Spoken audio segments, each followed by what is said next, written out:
Bonjour à tous. Dans un contexte concurrentiel fort, la gestion simplifiée de votre magasin est un enjeu majeur. Pour cela, nous avons une application, EvoDépôt, qui va répondre à vos besoins logistiques opérationnels. Réception de marchandises, rangement des articles aux emplacements, préparation des commandes et remise aux clients, tout ça dans une seule application. Vous êtes intéressé? Alors continuons en démonstration. Vous voyez sur ma gauche l'écran Evolubat et sur la droite l'application donc EvoDépôt. Comme toute application chez nous, pour se connecter à EvoDépôt, il faut un utilisateur et un mot de passe. L'application EvoDépôt va nous permettre de sélectionner sur le site concerné les différentes tâches auxquelles on a le droit. La réception de marchandises qui va permettre de réaliser directement depuis le terrain les entrées de marchandises. La partie action ARTEMP qui signifie action article emplacement, qui va nous permettre de vérifier l'adressage des articles et de créer un adressage s'il n'est pas existant, ainsi que l'édition des étiquettes emplacement et les éditions étiquettes articles. La préparation va nous permettre de tracer toute la partie en préparation papier et aujourd'hui on va avoir plus d'informations sur le déroulé de la préparation. La remise au client, c'est une possibilité qu'on peut avoir. Si jamais à la fin de la préparation on réalise un BL à l'étape P, on pourra après remettre au client la marchandise et tracer cette remise-là. La tâche de remise client qui va permettre de transférer le BL à l'étape P en vrai BL. On va commencer par la réception.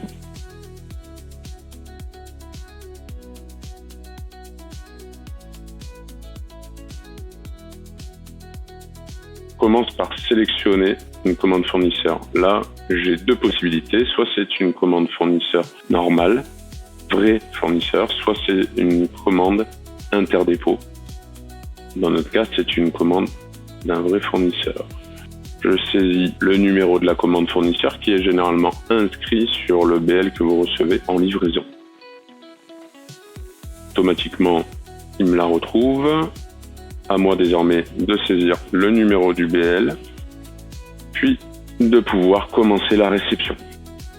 Lors de la réception, j'ai tous les articles qui sont ici, qu'on peut balayer à l'écran et qui sont l'exactitude de ce qui a été commandé au fournisseur. On peut voir qu'on a une info supplémentaire pour cet article-là, car il est lié à une commande client. Ce qui veut dire qu'une fois que j'aurai réceptionné la marchandise, je pourrai par la suite réaliser la préparation de celle-ci. J'ai sur la partie haute l'affichage de la commande avec son numéro de commande, le fournisseur et la date de la commande. Et pour chaque article, je vais avoir le numéro d'article, la référence fournisseur, la quantité qu'on a réceptionnée, pour le moment où on n'en a pas encore fait, et la quantité attendue. Je n'ai pas besoin d'aller scroller pour aller chercher directement le bon article. Je peux directement scanner l'article que j'ai devant moi. Automatiquement, ça va m'ouvrir la fenêtre de l'article concerné pour lequel je retrouve encore une fois la référence fournisseur, le numéro de l'article, son code barre et la quantité attendue. Si on a les attributions, on peut venir modifier le code barre, donc le gen code de la fiche article en tâche de réception. Pour la saisie de la quantité, on peut jouer soit avec les boutons plus et moins, soit venir directement saisir sur le clavier, soit on peut également scanner les articles qu'on a devant nous et ça va automatiquement les incrémenter. Ce qui nous permet d'avoir une vérification exacte de la marchandise réceptionnée. Dès que l'article est réceptionné, il disparaît. Je peux cependant aller les visualiser en allant sur les articles masqués et voir ce que j'ai donc déjà réceptionné. Je peux ainsi continuer ma réception en flashant les différents articles et en saisissant les quantités réceptionnées. Mon fournisseur ne m'a pas tout livré. Je vais donc valider ma tâche car c'est uniquement les produits que j'ai reçus. Automatiquement, ce qu'on peut voir, c'est que directement, donc depuis Evolubat, on a les lignes correspondantes qui sont passées à l'état L livré, et j'ai désormais une liaison sur l'entrée fournisseur qui s'est donc créée automatiquement, et j'ai également une liaison sur la tâche de réception. Tout ce qui se passe dans EvoDépôt va donner lieu à ce qu'on appelle dans Evolubat des tâches qui vont nous apporter plus de précision, à savoir date de début et l'heure de début, ainsi que la date de fin et l'heure de fin de la réception. On retrouve donc toutes les informations nécessaires de BL de commande. Et à l'intérieur, on va pouvoir avoir le détail des opérations qui ont été faites, ce qui nous permet la partie traçabilité, d'avoir des données d'efficience sur la productivité de nos opérateurs. Une fois qu'on a réceptionné les articles, il va falloir après les ranger. Pour cela, je vais chercher à savoir où est par exemple l'article 9230 dans mon dépôt afin d'aller le ranger. En l'état, cet article-là n'a pas d'emplacement connu dans mon dépôt. J'ai donc la possibilité d'aller associer un emplacement et de venir rechercher ou scanner directement un emplacement que je vois de libre dans mon dépôt pour créer une association entre mon article et mon emplacement. Ce sont des choses qu'on retrouve au menu Evolubat dans la gestion des emplacements. Et donc, désormais, mon article, qui est le 9230 en l'état, vient d'être associé à cet emplacement-là. Si jamais je ne pouvais pas mettre toute la marchandise à cet emplacement-là, je vais pouvoir aller chercher un autre emplacement et venir préciser, encore une fois, qu'il y a de la marchandise à un autre endroit. Automatiquement, ça m'a bien créé mon deuxième emplacement.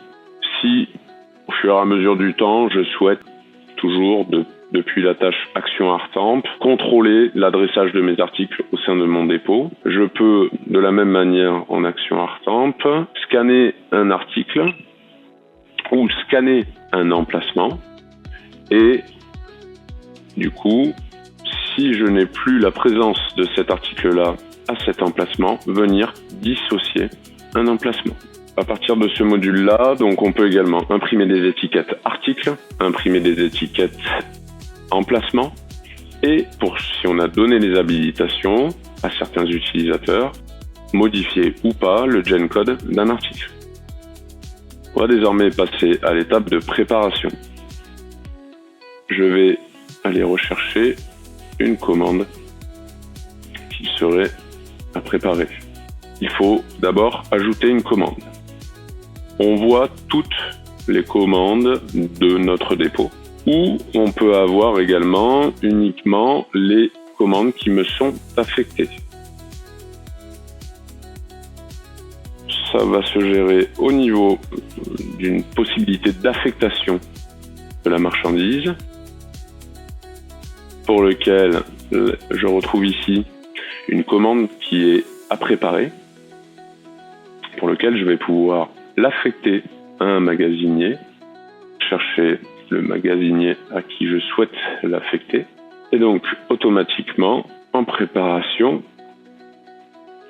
si je viens ajouter une commande en mettant le filtre à moi, je vais bien retrouver les commandes qui me sont affectées, dont la commande 1308. Je peux la sélectionner à partir de là. Ça, c'est l'écran qui permet la gestion d'une affectation. Une commande, désormais, elle a un état BP qui va évoluer au fur et à mesure de la tâche Elle va donc passer à l'état à préparer une fois que le commercial a donné l'ordre de préparer la marchandise selon les règles de votre entreprise. Elle passera en cours de préparation quand j'aurai une tâche de préparation qui sera liée et les lignes pourront être soit préparées, soit préparation partielle en fonction des quantités préparées sur chaque ligne. Autre information, on a également une quantité à préparer qui s'est alimentée lors de l'envoi en prépa de la marchandise et quand on va réaliser notre préparation, on va alimenter des quantités prêtes. C'est parti pour la préparation. Automatiquement, je retrouve l'article pour lequel je dois réaliser la préparation et ça m'oriente vers l'emplacement de cet article-là. Je vais pouvoir aller me diriger vers cet emplacement, le scanner. Automatiquement, il me demande l'étape suivante qui va être de scanner mon article.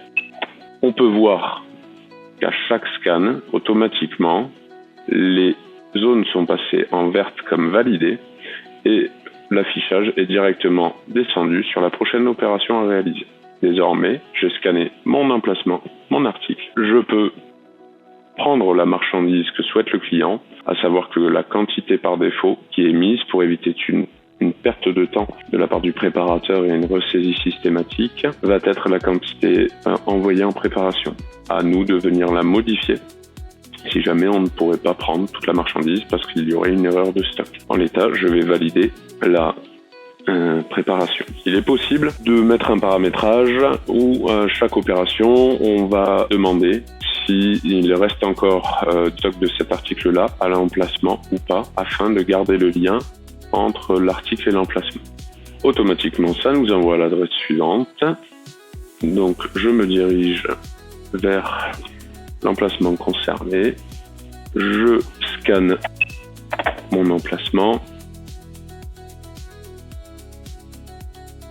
Si mon article n'est pas scannable pour X raison, il est possible de donner des autorisations d'ignorer la saisie ou de venir saisir manuellement le numéro de l'article. Pareil, j'ai du coup la possibilité de modifier ma quantité prise. Je valide et je signale que mon emplacement est vide. Il me redemande d'aller préparer l'article que je n'ai pas pu prendre. Je valide en l'état ma préparation. Alors, on peut voir en rafraîchissement de l'autre côté que je suis passé à l'état BP préparé pour la première ligne, mais la deuxième est en préparation partielle. Les quantités prêtes ne correspondent pas à la quantité à préparer. Je vais maintenant pouvoir renseigner dans quel support j'ai mis tous ces articles-là. Est-ce que c'est un carton, une palette, un enveloppe? En l'état, moi, je veux dire que c'est un carton. On pourrait imaginer la saisie ou le scan d'un support si on était sur des supports réutilisables. On peut également venir peser notre colis et on peut indiquer là où on a mis la marchandise préparée, soit en le saisissant, soit en le scannant. Pour le moment, il faudra passer par un ordinateur. Prochainement, ça sera directement intégré dans l'application Evo Dépôt. Vous pourrez du coup, à partir de là et de cet écran, saisir votre numéro de commande, lancer votre recherche. Automatiquement, les supports que vous avez renseignés se présentent ici et vous pourrez éditer des étiquettes support. On peut les mettre bien sûr avec votre logo en renseignant les éléments que vous souhaitez. Cette étiquette support pourra être accolée sur le support de préparation. Je vais valider désormais. Je suis sur un paramétrage où à la fin de la préparation, je génère un BL à l'état P. Ce BL permet de ne pas facturer la marchandise au client parce que j'ai une date de facturation au 31/12/999. Par contre, j'ai bien une création à ce jour. Je vais garder la marchandise en attente dans mon dépôt. Quand le client viendra récupérer la marchandise, à ce moment-là, via une tâche de remise au client, ça m'indique le BL concerné, les articles qu'il y a dedans. Je peux le vérifier donc avec le client et valider la remise. Cela aura pour effet de passer le BL de l'état P à l'état E ou F en fonction des modalités du client. Il est important de savoir que sur la partie préparation, de la même manière que sur la réception, vous avez donc la tâche de picking qui correspond à votre préparation réalisée, où vous avez tous les éléments qui vous permettent derrière de faire des extractions de performance et d'efficience de vos opérations. J'espère que la présentation vous a plu. Sachez que l'application EvoDépôt ne va pas s'arrêter là. On va rajouter de nouvelles fonctionnalités. Prochainement, les inventaires, la signature de BL électronique, la vente accompagnée, la prise d'un règlement par CB. Tout ça dans une seule application, EvoDépôt. Et toujours dans l'esprit d'une meilleure qualité de service pour vos clients. Vous êtes intéressé? Alors contactez notre service commercial.